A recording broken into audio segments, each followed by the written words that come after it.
We have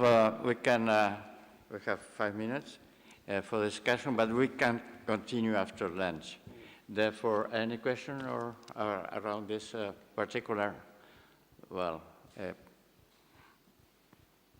testing the new way of learning and teaching?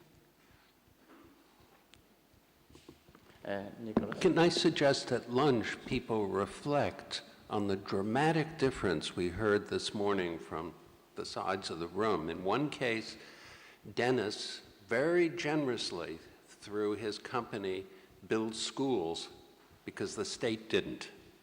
And on the other side, you have a state who took full responsibility and did, in my opinion, a remarkable job. It's not one that's right and one that's wrong, but they're very, very different, because I think that what Dennis is doing is important, but it's partly important because Haiti's not doing it and can't do it. And in fact, never really did it very well.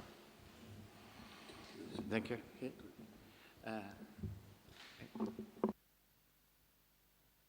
No, I think that the content of education that we can have with these new instruments is very important. And we need to have a change in education. Your experience could be very important for us, really, because I understand for all the meetings that we have here, that the internet, especially computers, have compose a new circle in the mind that is better than the old system. So I want to know is your experience more or less this?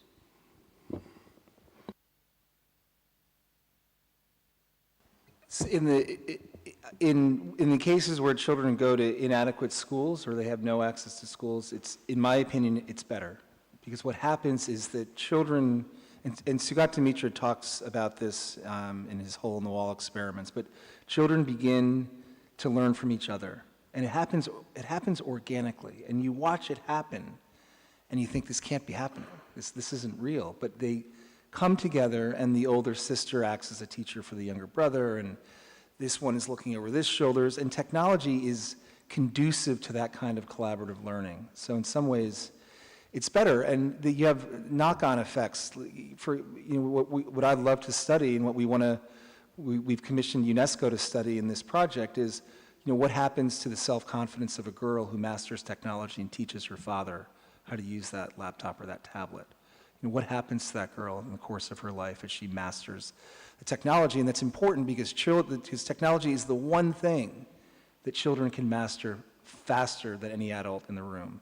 So they become different. They become different actors in that community. And it's fascinating to watch. And during this project, we want to study that and find out what really happens to these kids. This is so important that children teach. We know that, and we have a lot of work done in neurosciences about how the teaching brain works. And it starts to work very, very early in life. Children can teach being 3 years old, and it's proof. This is why these children are teaching each other. And Sidney Strauss came here from Israel, and who started all this teaching power we have already online today. And this must be produce a very great change in education, because there are millions of them, millions of teachers. Thank you. Then we close this session and we go to lunch. Thank you.